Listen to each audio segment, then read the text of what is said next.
성도 여러분 안녕하십니까? 오늘은 가해자에게 살롬을 선포하라라는 제목으로 말씀을 드립니다. 우리가 읽었던 성경 봉독 창세기 43장 23절 24절의 말씀을 제가 읽습니다. 그들은 요셉의 집으로 인도하고 물을 주어 발을 씻게 하며 그들의 나귀에 먹이를 주더라. 미국의 CBS 방송이 39년 동안 법정에서 위정을 한 소년 때문에 억울한 옥살이를 한 57세의 리키 잭슨이 이미 52살이 된 그 당시 위정 소년 에디 버넌을 용서하고 두 사람이 포옹하는 장면을 텔레비전으로 내보냈습니다. 무려 39년을 이 아이가 거짓증을 한 것 때문에 감옥에서 살아야만 했습니다. 그러면서 이 두 사람은 진정한 용서가 뭔지 그리고 사과가 무엇인지를 보여주었습니다.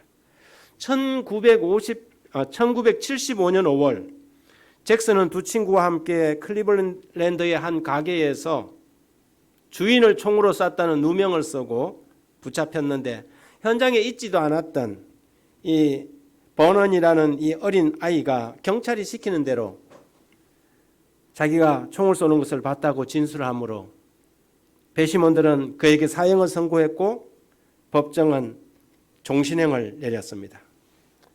평생 죄책감에 시달리던 이 아이가 나이가 52살이 돼서야 비로소 자기의 죄를, 자기의 잘못된 거짓 증언을 자기가 다니는 교회 목사에게 털어놨습니다. 그리고 잭슨은 마침내 무죄로 풀려났지요. 이 두 사람이 교회에서 만나서 흐느끼는 버넌에게 잭슨이 다가가서 이렇게 말합니다. 당신이 그렇게 고백하기까지 많은 용기가 필요했고 나는 오히려 감사합니다. 우리 모두가 피해자입니다. 나는 당신을 용서합니다. 라고 말했습니다. 여러분, 세상에서도 종종 이런 감동적인 일들이 벌어집니다. 그런데 교회 안에서도 또 가정에서도 용서와 화해, 치유가 회복이 일어나지 않아서 심지어 법정까지 가는 일들이 비일비재하게 벌어지고 있습니다. 끝까지 자기 주장을 내세우고 포기하지 않고 용서하지 못하며 결국은 파국으로 가는 경우들이 있지요. 지난 2008년 제45회 법의 날을 앞두고 울산의 한 지방법원 판사가 법리적 판단을 하지 않고 양심에 호소하는 명재판을 함으로 우리 사회에 큰 회자되었던 사건이 하나 있습니다. 화제의 주인공은 그 당시 울산지방법원 민사단독 김원구 판사라는 사람입니다. 지금은 보니까 이분이 서울고법의 부장판사로 있는 것 같아요. 지난해에 대한변협에서 훌륭한 판사들 매년 한 번씩 이렇게 명단하는데 거기에 이분이 또 들어가 있더라고요. 김 판사는 이 교인들끼리 교회에서 서로 일을 다투다가 폭행하고 쌍방이 원고 피고로 치료비를 청구하면서 본소 반소까지 제기한 사건을 맡게 되었습니다. 이 사람은 기독교인 판사인데 재판 기록을 미리 검토하고는 교인들 간의 이 분쟁이 교회 안에 있는 분쟁이었고 교회는 분열될 상황이라는 것을 직감하게 되었습니다. 그래서 그의 마음도 자기도 그리스도인인데 굉장히 안타까웠습니다. 이런 사건은 법정에서 시비를 가릴 문제가 아닌데 어떻게 법정까지 교인들끼리 이것을 가지고 왔을까? 그래서 김 판사는 평소에 즐겨 읽던 성경 구절을 읽어주리라고 생각하고 그의 울산 지방법원 111호실에서 속개된 심리의 법전과 함께 성경책을 가지고 법정에 들어갔습니다. 그리고는 김 판사가 원고에게 명령하기를 원고는 고린도전서 몇 절 펴서 읽어보세요. 그렇게 이야기를 했습니다. 고린도전서 6장의 내용을 피고는 물론 방청객들이 들을 수 있도록 낭독하게 한 것입니다. 고린도전서 6장은 바울이 교인들끼리 송사를 일삼는 것이 바람직하지 않다는 이야기를 기록해 놓은 바울의 편지서입니다. 서로 형제라고 부르는 교인들끼리 송사하는 것이 이미 허물이 있다는 것을 가르치는 것입니다. 성경은 이렇게 기록합니다. 너희 가운데 형제간의 일을 판단할 만한 지혜가 있는 자가 이같이 하나도 없느냐? 형제가 형제로 더불어 송사할 뿐더러 믿지 아니하는 자들 앞에서 차라리 불의를 당하는 것이 낫지 아니하며 차라리 속는 것이 낫지 아니하냐? 너희는 형제로다. 원고와 피고들뿐 아니라 법정을 가동 메운 교인들 그 성경 구절을 듣고 너무 창피하고 민망해서 고개를 다 떨구었습니다. 그리고 결국에는 이 두 양측이 소를 취소하고 절대로 법정 다툼을 하지 않기로 약속했습니다. 그날 이 재판을 지켜본 김모 씨 45세는 이렇게 말했습니다. 법정에 울려 퍼지는 성경 구절을 경청하며 부끄러움을 많이 느꼈습니다. 법전 대신 성경을 들고 나온 판사님의 모습이 마치 21세기의 솔로몬 같았습니다. 그렇게 이야기를 했습니다. 여러분, 교회 일도 그렇고 가정 일도 마찬가지로 문제를 해결하는 것은 누가 옳으냐 그것을 따지는 것이 아닙니다. 문제를 해결하는 방법은 용서하고 평화를 선포하는 것입니다. 우리가 읽은 본문은 요셉이 그 형들이 애굽에서 시몬을 남기고 곡식을 사와서 한동안은 잘 지냈지만 양식이 다시 떨어져 애굽으로 다시 돌아갈 처지가 되었습니다. 그런데 지난번에 돌아올 때 그들이 자신들의 자루에 쌀값으로 곡식값으로 지불한 그 금액이 자루에 다 몽땅 그대로 고스란히 들어있었습니다. 시몬을 홀로 남겨둔 것도 그렇고 내려올 때는 반드시 막내 베냐민을 데려오라는 요셉의 그 애굽 총리의 이야기도 그렇고 머리는 혼란스러웠습니다. 절체절명의 위기를 맞은 것입니다. 머리가 아플 정도로 많은 문제와 골칫거리를 가지고 요셉의 형제들이 나귀를 이끌고 애굽으로 내려갔습니다. 여러분은 밥을 먹어도 소화가 안 된 적이 있습니까? 잠을 자려고 해도 골머리가 썩혀서 눈을 붙여도 피곤해서 잠이 안 온 적이 종종 있습니까? 그런데 여러분, 이 이야기의 끝을, 그 결말을 이미 알고 계시지 않습니까? 여러분, 이 문제가 어떻게 풀려나갑니까? 그들의 이 모든 문제는 마침내 풀리게 되는데 그것은 요셉의 한마디 말 때문이었습니다. 요셉이 용서를 선포한 것입니다. 요셉이 평화를 공포한 것입니다. 자기를 팔고 배반하고 평생을 이를 갈며 흔히 세상 사람들의 말로 정말 갈아 마셔도 속이 덜 풀릴 것 같은 그 이복 형제들, 10수년을 애굽에서 종살이 감옥살이 하면서 그러나 그 이복 형제들에게 요셉이 샬롬을 선포한 것입니다. 이 세상의 문제를 해결하는 것은 은혜와 용서입니다. 은혜이지 정의가 아니라는 말입니다. 염려와 두려움으로 시작한 애굽의 여행이 영광과 기쁨으로 돌아갈 수 있었던 것은 요셉이 그들에게 베푼 은혜이기 때문이었다. 우리의 인생길도 우리에게 베푸시는 하나님의 은혜로 말미암아 우리가 구원의 노래를 부를 수 있게 되었습니다. 요셉이 그들에게 첫 번째 한 말이 뭐냐면 안심하라 였습니다. 그 형제들이 예물을 마련하고 갑절의 돈을 자기들의 손에 가지고 베냐민을 데리고 애굽에 내려와서 요셉 앞에 서니라 그랬습니다. 이들이 얼마나 단단히 준비했습니까? 지난번에 가져간 돈이 다 가지고 있었으니까 그걸 또 어떻게 했어요? 갑절의 2배를 가지고 자기의 동생을 데리고 요셉 앞에 딱 선 것입니다. 아직도 요셉이 자기 동생 요셉인 줄 알아요, 몰라요? 모릅니다. 그런데 요셉이 쓱 한번 쳐다보더니 아무 말도 안 하고 자기 집으로 인도하라고는 말하고는 쓱 들어가 버리는 것입니다. 형제들의 생각은 더욱 꼬여갔습니다. 16절에 보면 요셉은 베냐민이 그들과 함께 있음을 보고 자기 청지기에게 이르되 이 사람들을 집으로 인도해 드리고 짐승을 잡고 준비하라. 이 사람들이 정오에 나와 함께 먹을 것이니라. 그 사람들이 요셉의 집으로 인도됨에 두려워하여 이르되 전번에 우리 자루에 들어있던 돈의 일로 우리를 끌어들이는구나. 이는 우리를 억류하고 달려들어 우리를 잡아 노예로 삼고 우리의 나귀를 뺏으려 함이로다. 이 생각이 완전히 다른 것입니다. 베레벨 생각이 다 들었겠죠. 아마 그들은 그들이 노예로 팔아버렸던 동생 요셉을 생각했는지도 모릅니다. 자기 동생을 요셉을 노예로 팔았더니 이제는 우리가 애굽의 노예가 되는구나. 우리도 종종 이런저런 문제로 골머리를 썩이고 아플 때가 있습니다. 문제는 해결될 기미가 보이지 않습니다. 그런데 문제들을 가만히 생각해 보면 다 내가 잘못해서 생긴 문제예요. 그런데 그때 문제는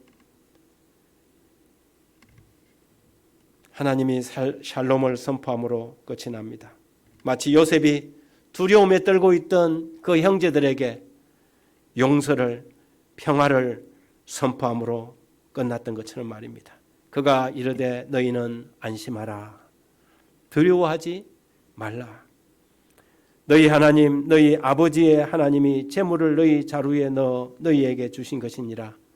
너희 돈은 내가 이미 받았느니라 하고 시몬을 그들에게 이끌어냈더라. 우리가요 지난번에 그런 뜻이 아니었는데요.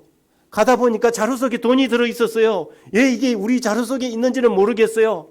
그래서 우리가 2배나 가져왔거든요. 그리고 지난번에 말씀하신 우리 막내 동생 요셉도 데리고 왔습니다. 구구절절 변명하고 이야기하는 그들에게 요셉은 안심하라, 두려워하지 말라. 너희 하나님, 너희 아버지의 하나님이 너희 자루에 그 재물을 넣었다고 선포한 것입니다. 여러분 안심하라, 두려워 말라 이 말은 호수에서 폭풍우가 내리칠 때 죽을 고생을 하고 있던 제자들에게 주님이 하신 말씀입니다. 우리 인생의 호수에 우리가 만든 문제들로 괴로워하고 힘들어할 때 우리 주님은 우리에게 말씀하십니다. 예수께서 즉시 이르시되 안심하라 내니 두려워 말라. 평화를 선포하는 사람, 하나님의 백성들, 성도들은 누구입니까? 요셉처럼 바로 평화를 공포하는 사람들입니다. 누가 샬롬을 선포할 수 있을까요? 그들은 다름 아닌 그리스도인들이 아닙니까? 재림 성도들이 아닙니까? 이 세상 사람들은 두 부류로 나누어지지요.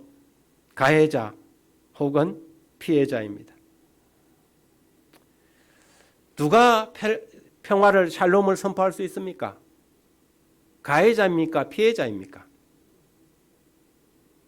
여러분 남을 실컷 두들겨 펴놓고 이제 우리 평화하자 이게 말이 돼요?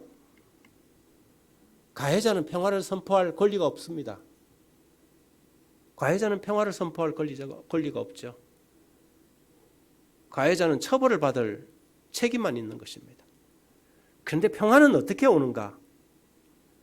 피해자가 선포하는 것이지요.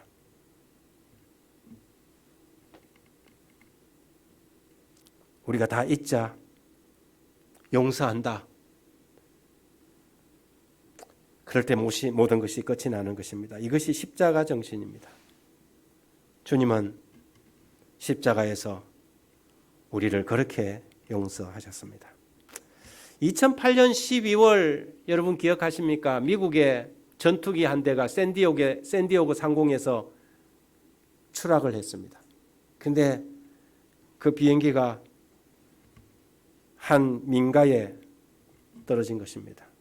그 미군 전투기 추락 사건으로 두 딸아이와 아내와 장모님을 윤동윤 씨 재미교포는 순식간에 온 가족을 잃어버리고 말았습니다. 사건은 이미 벌어졌고 윤동윤 씨는 소송을 걸지 않고 아내와 자녀들과 장모를 잃은 그날 조종사에게 평화를 선포했습니다. 텔레비전에서 그는 그 아픈 가슴을 부여잡고 인터뷰 가운데서 미국 사회를 향해서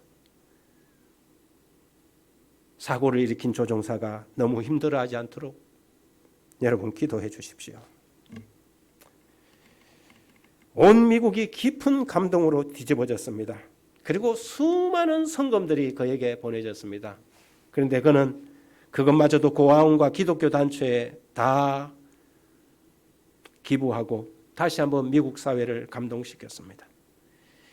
여러분, 이런 일을 할 수 있는 사람이 그리스도인들입니다. 그는 미국 연합 감리교회 교인이었습니다. 약자가 진정으로 강한 사람이 되는 것은 피해자일 때 평화를 선포하는 것입니다. 억울하게 당했을 때 이를 갈고 어디 두고 보자. 내가 언젠가는 이 원한을 갚아줄 것이다. 이렇게 하는 것이 아니라 그를 진정으로 용서하는 것입니다. 그 사람이 진정 강하고 강한 사람인 것이지요. 그들이 바로 그리스도인들입니다. 복수를 해야만 직성이 풀리고 다리를 뻗는다면 그 사람은 아직 참된 그리스도인이라고 말할 수 없습니다. 왜냐하면 우리 주 예수 그리스도는 우리를 그렇게 용서하시고 우리에게 평화를 선포했기 때문입니다. 그것은 우리가 하나님의 은혜를 입은 자들이기 때문입니다. 주기도문에 아버지의 뜻이 이 땅에서 이루어지게 하옵소서라고 했는데 어떻게 그분의 뜻이 이 땅에서 이루어질까? 그것은 우리가 우리에게 죄 지은 자를 사해 준 것 같이라고 기도하는 것입니다. 왜 우리가 우리에게 상처를 준 사람에게 평화를 선포하고 용서를 해야 하는지 몇 가지 이유가 있습니다. 그 첫 번째는 나도 용서받은 사람이기 때문입니다. 마태복음 6장 14절 15절에 너희가 사람의 잘못을 용서하면 너희 하늘 아버지께서도 너희 잘못을 용서하시려니와 너희가 사람의 잘못을 용서하지 아니하면 너희 아버지께서도 너희 잘못을 용서하지 아니하시리라. 왜 주님은 우리에게 용서를 강요하시는 걸까요? 때때로는 이해되지 않습니다. 다른 사람들도 아니고 어머니는 다르지만 이복 형제들이 아닙니까? 그런데 어떻게 그 동생을 이방 나라의 노예로 팔아버릴 수 있단 말입니까?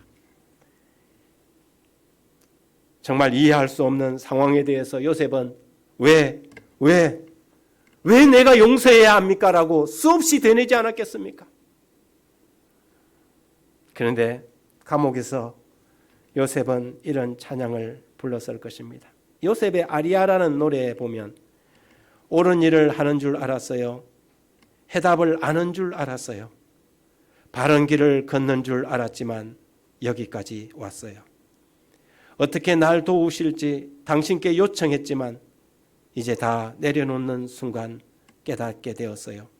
당신이 나보다 훨씬 지혜로우시잖아요. 이제 인도해 주세요. 당신이 주시는 답을 다 받아들일게요. 당신은 저보다 더 지혜로우니까요. 하나님 왜 그러세요를 끊임없이 물었지만 이제 그것마저도 내려놓겠다고 요셉은 결심하는 것입니다. 그분이 용서하시면 순종하자. 하나님은 나보다 더 훨씬 지혜로우니까.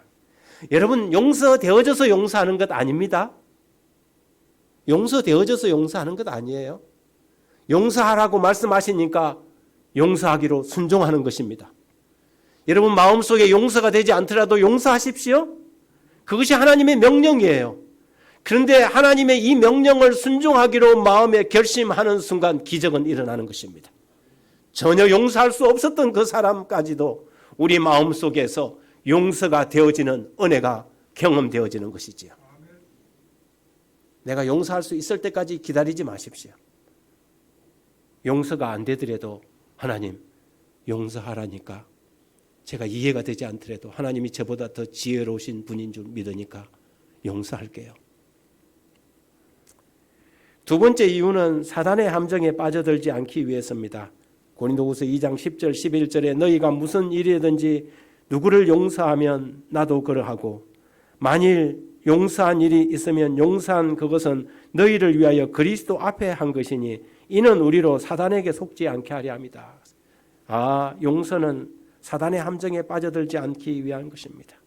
세 번째는 용서는 선택받은 자들의 자세이기 때문입니다. 너희는 모든 악독과 분노와 분냄과 떠드는 것과 비방하는 모든 악의를 함께 버리고 서로 친절하게 하며 불쌍히 여기며 서로 용서하기를 하나님이 그리스도 안에서 너희를 용서하심 같이 하라.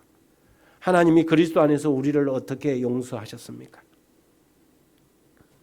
네 번째는 자신이 자유로워지고 행복하기 위해서입니다. 용서는 사실은 가해자를 위해서 하는 것이 아니라 피해자인 상처받은 내 자신을 위해서 하는 것이 용서입니다. 물론 그것은 가해자에게도 미치는 영향이 있겠죠. 용서는 가해자를 위한 선물이라기보다는 상처에서 벗어나는 피해자에게 주는 하나님의 선물입니다. 용서하지 못하면 평생을 가해자가 준 상처로부터 자유로울 수가 없습니다. 내가 살고 자유롭기 위해서라도 우리는 용서해야 합니다. 요셉은 애굽의 13년을 미움과 원한 분노의 세월을 보내지 않았습니다. 만일 그가 그런 세월을 보냈더라면 애굽을 탈출해서 가나안으로 가다가 죽었거나 아니면 애굽의 병상에서 그거는 병이 들어서 죽었을 것입니다. 그런데 요셉은 그 형제들을 하나님의 약속을 따라 명령을 따라 용서하기로 결심했던 것입니다. 이미 그는 용서라는 미덕의 사람으로 성장했습니다. 세상에 보면 사람이 그 사람에게 붙는 사람이 있는가 하면 사람이 그 사람에게서 멀어지는 사람이 있습니다. 여러분, 기독교는 어떤 종교입니까? 사람을 귀하게 보고 사람을 살리는 종교입니다. 기독교는 사람을 살리는 종교이지 사람을 죽이는 종교가 아니라는 것입니다. 상대도 살고 누구도 살고 나도 사는 종교. 가끔 어떤 사람들은 가까이 가고 싶은 사람이 있는가 하면 가끔 어떤 사람들은 가까이 가는 것이 좀 부담스러운 사람이 있죠. 사람을 끌어들이는 사람들은 어떤 유의 사람들일까? 그런 사람들은 상대방을 존귀하게 만드는 사람들입니다. 저 사람 옆에만 가면 내가 어떻게 되는 것 같아요? 존귀해지는 것 같은 사람이잖아요. D.L. 무디라는 아주 유명한 전도자가 있죠. 그는 구두 수성공 출신의 정말 배우지 못한 무학자였습니다. 그런데 그 주변에는 세계적인 신학자들이고 유명한 사람들이 그 주변에 팍 차 있었어요. 어떻게 배우지 못한 무디 옆에 루벤 아치 토레이와 같은 저런 신실한 신학자들이 그 옆에서 붙어 있을까? 그런데 토레이가 그런 이야기를 했습니다. 그를 만나면 나는 하나님 앞에서 존귀한 사람이 됩니다. 무디 옆에 가면 자기가 하나님 앞에서 존귀한 사람이 된다는 것입니다. 무디는 상대방을 위대하게 만드는 아주 특별한 능력을 가진 사람이었습니다. 그 당시 미국에서 유명한 가수였던 생키라는 사람도 그의 직업을 버리고 무디와 함께 복음 가수로 전향했습니다. 다른 사람을 존귀히 여기는 사람, 그 사람이 진짜 강한 사람이고 그 사람이 진짜 위대한 사람이 아니겠습니까? 그런데 어떤 사람들은 사람들을 흩어버리는 사람들이 있습니다. 기독교 정신은 그는 흥하고 나는 망하는 사람이 되어야 되는데 이것을 거꾸로 하는 사람이죠.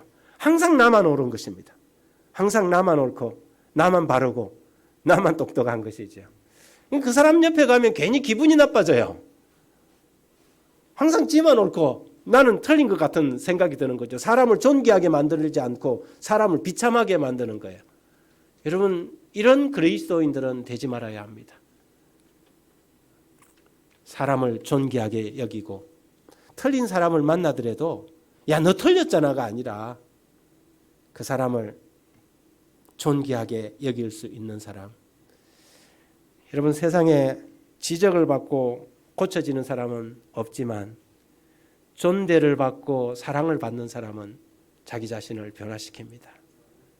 그러므로 우리 그리스도인들은 침례 요한의 정신으로 그는 흥하고 나는 망하여야 되겠다는 그런 생각, 그런 태도를 우리 그리스도인들로서 유지할 수 있게 되기를 바랍니다. 여러분은 어떤 사람입니까? 우리는 어떤 사람입니까? 직장에서, 교회에서, 가정에서 어떤 태도로 살아가고 있습니까? 다른 사람들이 여러분 곁에 있을 때 그 사람들은 어떻게 느끼고 있습니까? 하나님 앞에서 자신이 존귀한 존재라는 생각을 하게 합니까? 아니면 여러분 곁에만 가면, 우리 옆에만 다가오면 그 사람이 비참해집니까? 전도서 7장 16절에 지나치게 의인이 되지 말며 지나치게 지혜자도 되지 말라. 어찌하여 스스로 패망하겠느냐. 지혜로운 것이 얼마나 좋습니까? 그런데 뭐라고 하냐면 지나치게 의인이 되지 말고 지나치게 지혜로운 사람이 되지 마라. 그것이 패망의 지름길이다. 이렇게 이야기합니다. 옳고 그름으로 살 것인가? 아니면 은혜로 살 것인가? 우리가 사람을 대하는 태도는 두 가지로 나눕니다. 뭐 꼬투리 잡을 게 없나 하는 것과 다른 사람을 살리려고 하는 은혜의 자세를 가지는 것이죠. 여러분, 자녀를 은혜로 키우는 사람은 성공합니다. 그러나 날마다 자녀에게 지적질하고 이게 문제야, 이게 문제야 하면 그 자녀는 바르게 자라나지 않습니다. 잘 키워보려고 애쓰는 거지만 사실은 자녀를 망가뜨리는 지름길이지요. 사람을 변화시키는 것은 은혜이지 지적이 아닙니다. 은혜는 사람을 변화시키는 하나님의 방법입니다. 다시 요셉의 이야기로 돌아갑니다. 요셉은 그 형제들의 문제, 배반과 미움, 두려움의 문제를 그가 그들에게 샬롬을, 평화를 선포함으로 해결했습니다. 우리의 가정에서도 마찬가지입니다. 아내와 남편의 문제가 있습니까? 직장 동료와의 문제가 있습니까? 미움을 품고 살면 내가 잘못한 것이 없는데, 내가 억울한데 하는 마음을 품고 살면 그것은 지옥이 될 것입니다. 결국 문제는 해결되지 않고 오래도록 나를 힘들게 하고 상대방을 힘들게만 할 것입니다. 왜 내가 해야 돼? 왜 내가 용서하고 왜 내가 평화를 선포해야 돼? 잘못은 저 사람이 했는데. 네, 그 말이 100번 맞을 수 있습니다. 그러나 그렇게는 해결이 되지 않는 것입니다. 하나님의 은혜로, 하나님의 은혜를 선택할 줄 아는 지혜가 우리에게 있게 되길 바랍니다. 그리스도인은 그래서 참으로 강한 사람들입니다. 안심하고 두려워 말라고 선포하십시다. 내가 당신의 모든 죄를, 모든 잘못을 용서합니다. 상대방에게 용서를 선언할 수 있는 사람, 그 사람이야말로 진짜 강하고 힘 있는 그리스도인입니다.